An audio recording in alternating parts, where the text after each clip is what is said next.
Hey, I'd like to welcome you to another episode of Mission Matters. My name is Adam Torres, and if you'd like to apply to be a guest on the show, just head on over to missionmatters.com and click on Be Our Guest to apply. All right, so today I have Sophia Carvalho on the line, and she is founder and CEO over at Secret Box. Sophia, welcome to the show. Thanks, Adam. It's a pleasure to be on here. All right, Sophia, so I understand that you were sent over to us and introduced to the show by Brad Turner, who's going to be hosting the Newport Beach Investor Conference this Thursday, March 20th. I'm excited. I'll be going. For everybody listening, I'll be doing some podcast interviews live and just really having a lot of fun. It'll be maybe my second or third year attending this conference. Sophia, have you been to one of these before? No, this one is going to be my first time attending. Yeah, it's a great time. I'm excited to be attending because it's right in our backyard, so it'll be fun. Excited for it. Amazing. So then you're out of Orange County, yeah? Newport area? No, I'm actually out of Long Beach. Oh, okay. Got it. All right. Well, let's dive right in here. I want to learn more about Secret Box and what you're up to and really just talk about medication adherence in general and how you came about solving that problem. So where did all that start for you? So my background, way back when, pre-COVID, my life was kind of set up to go to medical school, become a doctor, and, help humanity that way. But you know what they say, man, plans and God laughs. So what ended up actually happening was I had just finished my master's in biomedical engineering. I was about to go into my first year of medical school, and they sent us all home because of the pandemic. And basically they were discussing, should we do med school online, or everything was just kind of up in the air. And I decided at that point I didn't want to learn how to become a doctor online. So I thought, okay, I've always liked business, so I'm going to go get my MBA in the meantime. And then I'll come back to med school. It should be a good thing to have an MBA as a doctor too, I thought. Never thought I'd start a company or anything like that. But my grandmother at the same time, while I was doing MBA, she was having a hard time with keeping track of her medications as well as myself. Sometimes you just can't keep track of what you're taking. And if you did take it, I looked online and was trying to find a solution for her and me. And I couldn't find anything that was actually easy enough to use, was solving where the problem was originated. And so I decided pretty quickly, I had the idea to create Secret Box in February of 2024. And a couple weeks later is when I started to build Secret Box. And that's kind of how my journey started. Wow. And so going from being on the road from medical doctor to entrepreneur, what were the people around you saying? I'm always interested in that because that's a pretty big shift, especially if it doesn't sound like you've been talking about all these entrepreneurial dreams prior to. Am I off on that? Right. Yeah, no, I had not had any sort of, entrepreneurial drive before that.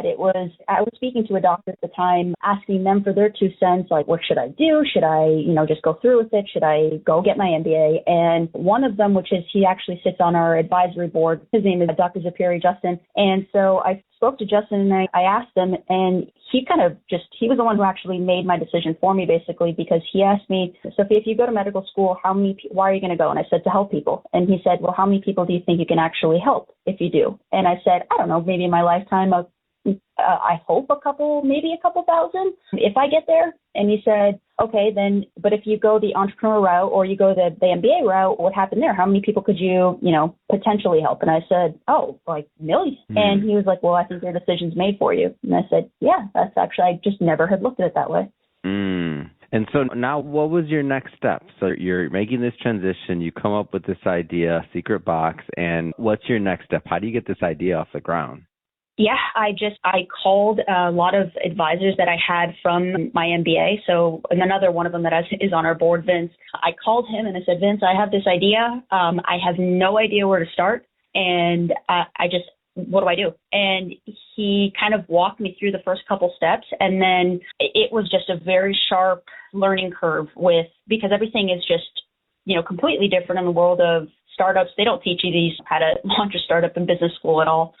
So it was kind of just drinking out of a fire hydrant and just going at full speed and just iterating. So my next, steps were I just tried to create a pitch deck. I just started talking to people about my idea, and then slowly but surely just kind of went from there and started to really define my problem, what the problem actually was, really drilling down on that, and then drilling down on the solution. But the part that was super important to me was I didn't want to pass the cost burden on to the patient of whatever I created. I didn't want the patient to have to pay for it. I wanted the insurance companies to be the ones to pay for it. So it was really driving home and doing the research on, okay, why are they going to pay for it? What's in it for them? So really driving home that value prop. So that took a long time. And then as I was doing all of that research, we started building out the actual physical bottle and doing the tech behind that and filing all the necessary patents and so on and so forth. But it's been a wild ride, but I think since we started the company, we have filed all the patents. We've come up with a proof of concept of the actual bottle and of the software as well. We've spoken to different, CROs, some pharmacies, some insurance companies that are all very interested in what we're building. So it's something that we're excited about. So how does Secret Box improve medication adherence and reduce misuse risks? Like, how exactly does it do it?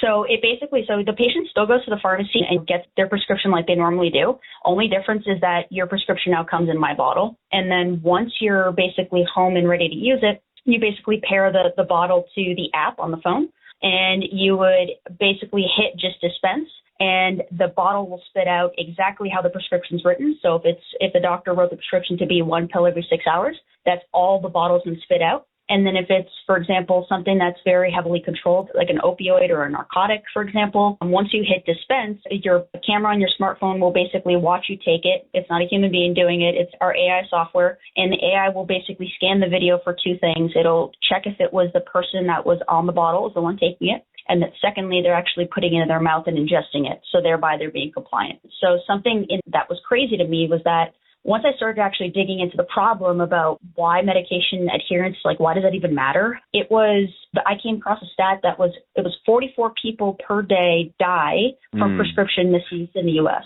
Wow. And furthermore, 50% of patients don't take their medication as prescribed. That's 50% of the population, and the average person has 4 prescriptions. So to me, it's something that's like, once you start actually thinking about these numbers, it's a massive problem. So basically our solution allows for a, smart tamper-proof dispensing mechanism. There's real-time tracking. So once that patient goes through all that dispensing of their medication, they take their medication, all of that information is then relayed back to the providers. So whomever it was that wrote the prescription is basically able to follow along their prescription journey. And so talk to me a little bit more about maybe some of those costs. You mentioned obviously some of the deaths and things that are happening, of course, but what about the cost? Like, how does this impact healthcare costs in general? Yeah. So in terms of there's healthcare costs associated with, like, from the insurance level, there's, at the government level, but it costs around, just broadly, healthcare cost is about $2 trillion annually due to non-adherence. And then, like I was touched on earlier, I really wanted to drill down onto the why of insurance companies. So why would they even pay for this? So when we did our healthcare economics study, we broke it down by prescription type. And so what we found was that, not super surprising, but per opioid prescription, the ROI or return on investment for the insurance companies was a 57x. With using the technology, and then all the way through for like your regular prescription, your blood pressure medication or what have you, it was still a 4x return. So it's a huge financial incentive for them to implement something like this, as well as something like this, because it reduces the need for hospitalization, for ER visits because of missed doses or complications or what have you. So overall, it's just kind of it's savings for both the insurers, the healthcare providers, as well as it's one of those things that serves also as a preventative measure in terms of, an addiction or overdose type scenario. So because it's limiting the number of pills that the patient has access to, it's something that I hope will be it'll act as also preventative as well as an ongoing type care. You mentioned that Secret Box leverages AI. I think you said with facial recognition. Maybe go a little bit further into that and kind of like plans for what you plan on doing with this in the future. Yeah, so we're using AI right now for like we were saying, the video recognition. So it'll do those two things that I had mentioned. So it'll verify the ingestion and the identity of the patient, but it'll also serve as sort of like using predictive analytics for early intervention. So it'll analyze the adherence trends that since it's kind of that middle person, I call it, but kind of like the middle ground between the doctor, the provider, and the patient, it's able to, kind of synthesize all of that data that it's getting from both sides, right? And being able to analyze all of this data and analyze all the trends in terms of adherence. So it's able to actually then identify high-risk patients before they become non-compliant is our hope, that the AI will be able to accomplish that, as well as along that same vein is allowing that to then notify the providers and the insurers so we can actually target interventions before things, can escalate or go down further. So we also want to use it for integration with the pharmacy systems, with the healthcare system. So having everybody, my whole goal is just so that everybody can have better insights onto, what's happening at the patient level, what's happening at the prescription level. So being able to use AI and leverage AI to have this seamless data sharing, and more so like a customizable type of support mechanism that it can tailor these certain insights that it's able to gather based on who wants that data. Amazing. Well, Sophia, this has been great having you on the show today. I really enjoyed learning more about SecretBox, and I'm excited to hear your pitch over at Newport Beach Investor Conference this March 20th. That being said, if somebody wants to learn more about SecretBox or to follow up, how do they do that? Yeah, so they can learn more about us at our website, secretbox.ai, or they're more than welcome to, email me, Sophia, SOFIA, at secretbox.ai. Fantastic. For everybody listening, just so you know, my team will definitely put the links in the show notes so you can just click on it and head right on over. And speaking of the audience, if this is your first time with Mission Matters and you haven't done it yet, hit that subscribe or follow button. This is a daily show. Each and every day we're bringing you new content, new ideas, and hopefully new inspiration to help you along in your journey as well. So again, hit that subscribe or follow button. And Sophia, look forward to seeing you on Thursday. Have a great rest of your week. Thanks, Adam. You too.